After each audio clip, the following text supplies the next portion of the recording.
जय माता दी, जय मां कामाख्या। ज्योतिष में रत्न का महत्व। अरबों रुपए के रत्न ज्योतिषी बेच देते हैं या बिकवा देते हैं।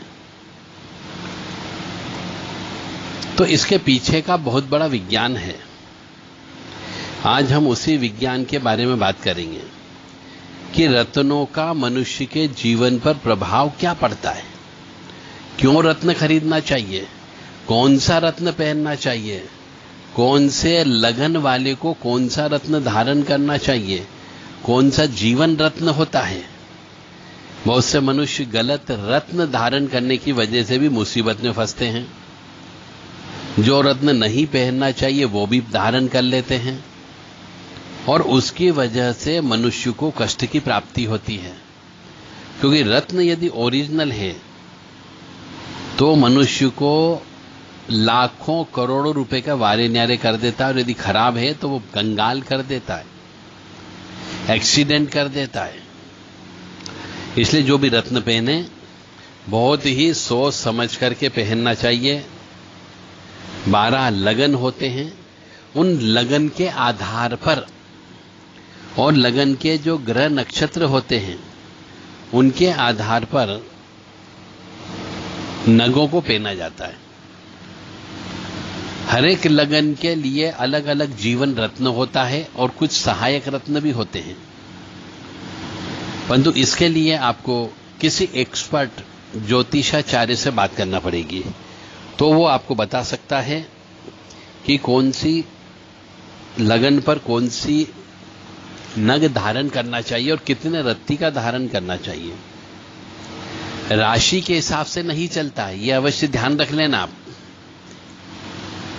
और जन्म का जो समय होता है, जन्म स्थान होता है, जन्म तारीख होती है, उसके आधार पर लगन का निर्धारण होता है।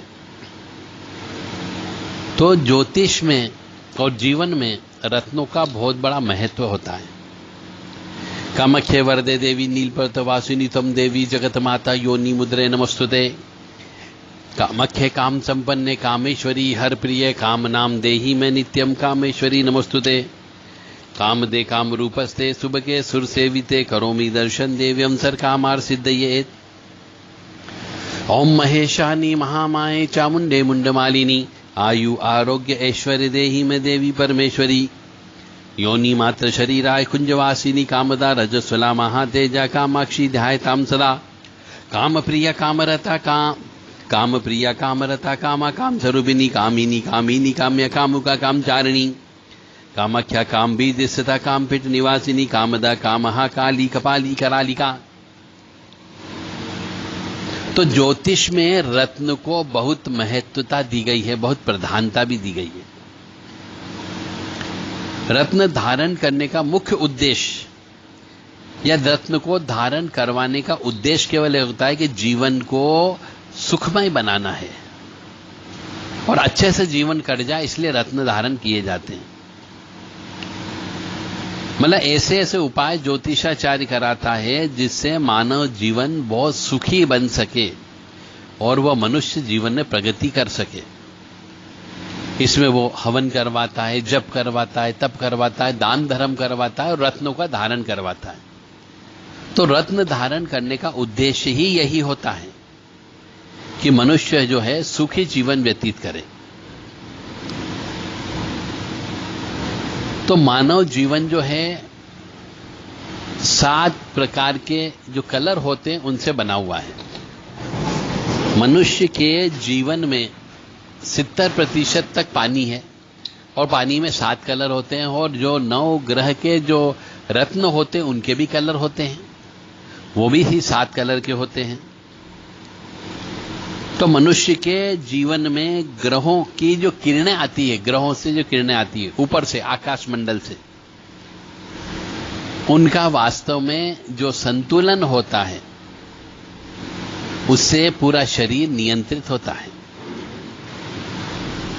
जैसे उदाहरण के तौर पर एक बच्चा ने जैसे जन्म लिया, तो उस क्षण में जब बच्चे ने जन्म लिया, बच्चे को मां से अलग किया गया, जब उसकी नाल काटी गई तो उस स्थान पर, पर्टिकुलर स्थान पर, उस शहर पर ग्रहों की जो किरणें आ रही थी, उसका जो कुछ प्रभाव है, वह प्रभाव बच्चा अपने शरीर में धारण कर लेता है। उसी से उसकी कुंडली बनती है। उस क्षण, जिस क्षण में मां को बच्चे से अलग किया जाता है। अब एक उदाहरण ले लेते हैं कि दिन में 12 बजे जहां भी सूर्य की किरणें प्रवाहित है, वहां पर चंद्र की भी किरणें आ रही है, मंगल की भी आ रही है, बुध की भी आ रही है, अन्य ग्रहों की भी किरणें आ रही है, परंतु सूर्य की किरणें सर्वाधिक तीव्र होती है दिन के समय पे, तो सूर्य का प्रभाव ज्यादा होता है और अनुभव कर लेते हैं कि गर्मी लग रही है, जबकि अन्य ग्रहों की किरणें कम तीव्र होने के कारण हम अनुभव नहीं कर पाते। किंतु यदि दिन में 12 बजे भी बच्चा पैदा हुआ तो सूर्य की किरणें तो अनुभव हो रही है, परंतु दूसरे की किरणें आ तो रही, प्रभाव उनका बहुत कम महसूस हो रहा है। तो जीवन के आरंभिक काल में इन ग्रहों से जो किरणें आ रही है, इनका मनुष्य के शरीर पर प्रभाव पड़ता है। उसी वजह से मनुष्य धनवान बनता है, उसी वजह से हष्टपुष्ट रहता है, उसी वजह से बीमार पड़ता है, उसी वजह से वात पित्त कफ होते हैं। मतलब 9 ग्रह से जो किरणें आ रही है, उसके संतुलन से ही व्यक्ति का जीवन बनता है। और जिस ग्रह की किरणें ज्यादा व्यक्ति पर अधिक होगी, वह उस ग्रह से प्रभावित होता है। तो ज्योतिष के अनुसार मंगल का प्रभाव यदि व्यक्ति के स्वास्थ्य पर हो तो निश्चय ही उसका स्वास्थ्य कमजोर रहेगा।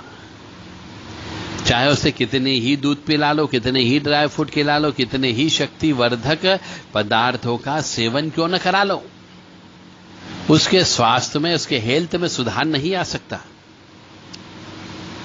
इसका कारण यह है कि उसके शरीर में स्वास्थ्य से संबंधित ग्रह जो मंगल है, उसकी जो किरणें आ रही है वह बहुत कमजोर आ रही है। यानी मंगल कमजोर होगा तो बीमार होगा ही होगा। अब यदि उस व्यक्ति के शरीर में मंगल की कुछ किरणें नग के माध्यम से प्रवाहित कर दी जाए तो संतुलन बराबर हो जाएगा, वह बीमार पड़ना बंद हो जाएगा। ऐसी स्थिति में उस मनुष्य को उस मंगल की पूर्ण किरणें प्राप्त होने लगेगी और धीरे धीरे स्वास्थ्य ठीक होने लगेगा। अब आवश्यकता इस बात की है कि उसके शरीर में मंगल से संबंधित किरणों का प्रवाह कैसे किया जाए। जैसे मूंगा रत्न में यह विशेषता होती है कि वह इस वायुमंडल में से मात्र मंगल की किरणें ही खींचता है। अर्थात मूंगा रत्न पूरे वायुमंडल में से मंगल की किरणों को अपने आप में ही समाहित करने की शक्ति रखता है।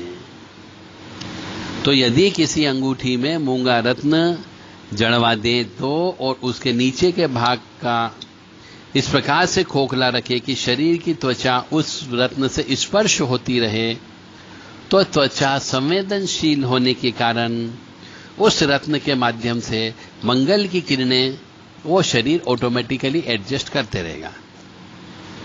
इस प्रकार धीरे धीरे मंगल की जितनी किरणों का अभाव उस मनुष्य के लिए होगा, वह अभाव मूंगे के माध्यम से वह अपने शरीर में पहुंचा देता है। फलस्वरूप मंगल की किरणें की न्यूनता के कारण जो स्वास्थ्य में कमजोरी थी, वह किरणों की पूर्ति होने के कारण स्वास्थ्य में कमजोरी नहीं रहेगी और वह पूर्णतः स्वस्थ हो जाएगा, अनुकूल हो जाएगा। बस यही खेल रत्न का चलता है। तो पहले आपको यह पता करना है कि वास्तव में आपके शरीर में किस चीज की कमी, कौन सा अस्त है, कौन सा बाल्यावस्था में है, कौन सा वृद्धावस्था में है।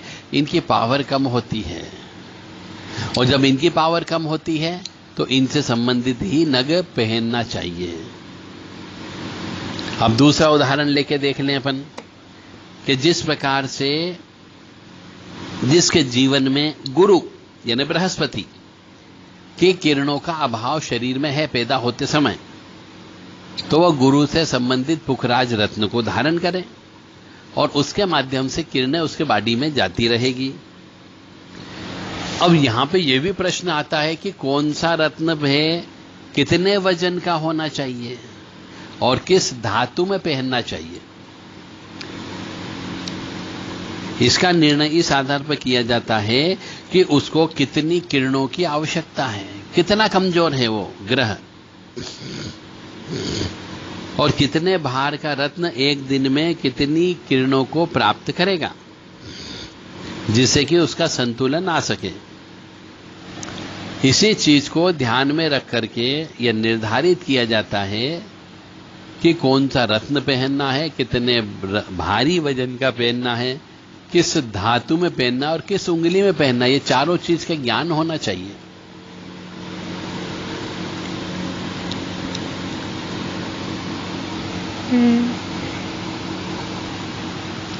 अब जो रत्न अपन पहन रहे हैं उसका प्रकृति से भी मेल होना जरूरी है, यानी धातु, प्रकृति यानी धातु।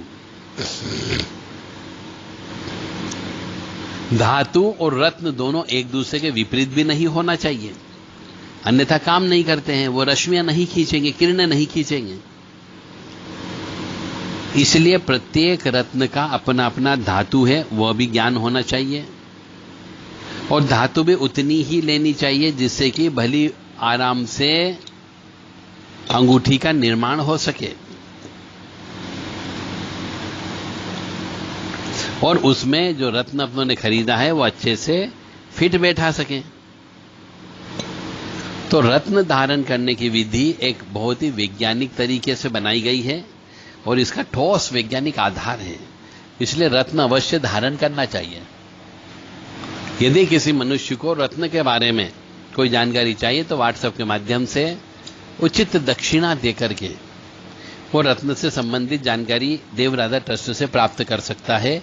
9893128047 और 7649862712 और तीसरा नंबर है 7987237885।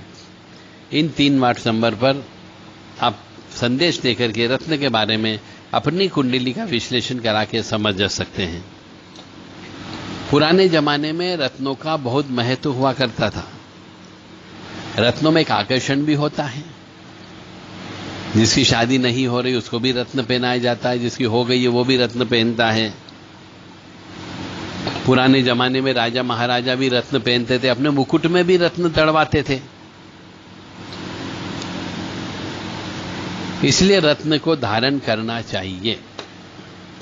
अलग अलग प्रकार के रत्न हैं और रत्नों के बारे में पूरी जानकारी हमने ज्योतिष सीखे में दी गई है कि कौन से ग्रह का कौन सा रत्न है धारण करना चाहिए, कौन सी धातु में धारण करना चाहिए, ये भी हमने इस किताब के अंतर्गत बताया है। और यदि आपने अभी तक कोई रत्न धारण नहीं किया हो और कोई ग्रह आपका कमजोर हो तो आप रत्न अवश्य धारण करें, ताकि आपके जीवन में यदि कोई दोष है तो वो दोष रत्न धारण करने से काफी कुछ हद तक कम हो जाता है, बशर्ते कि आप सही रत्न धारण करें। जैसे कि सूर्य, चंद्रमा का मोती, मंगल का मूंगा, बुध के लिए पन्ना, गुरु के लिए पुखराज,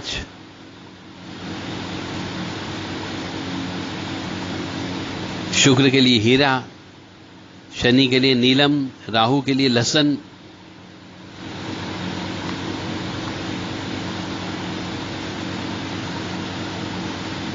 ऐसे ही 9 ग्रह होते हैं। इन सबके अपने अपने रत्न हैं और रत्नों के साथ साथ इनको किस धातु में पहना जाए, किस उंगली में पहना जाए, यह भी इंपॉर्टेंट होता है। तो मुझे उम्मीद है कि आप लोग पत्रिका को चेक करवा लेंगे यदि जीवन में कोई कष्ट आ रहा है, ज्यादा बीमारी दुखी है, ज्यादा प्रगति नहीं हो पा रही हो, तो रत्नों को भी धारण अवश्य करना चाहिए और अपने लगन वाला रत्न तो अवश्य धारण करना ही चाहिए।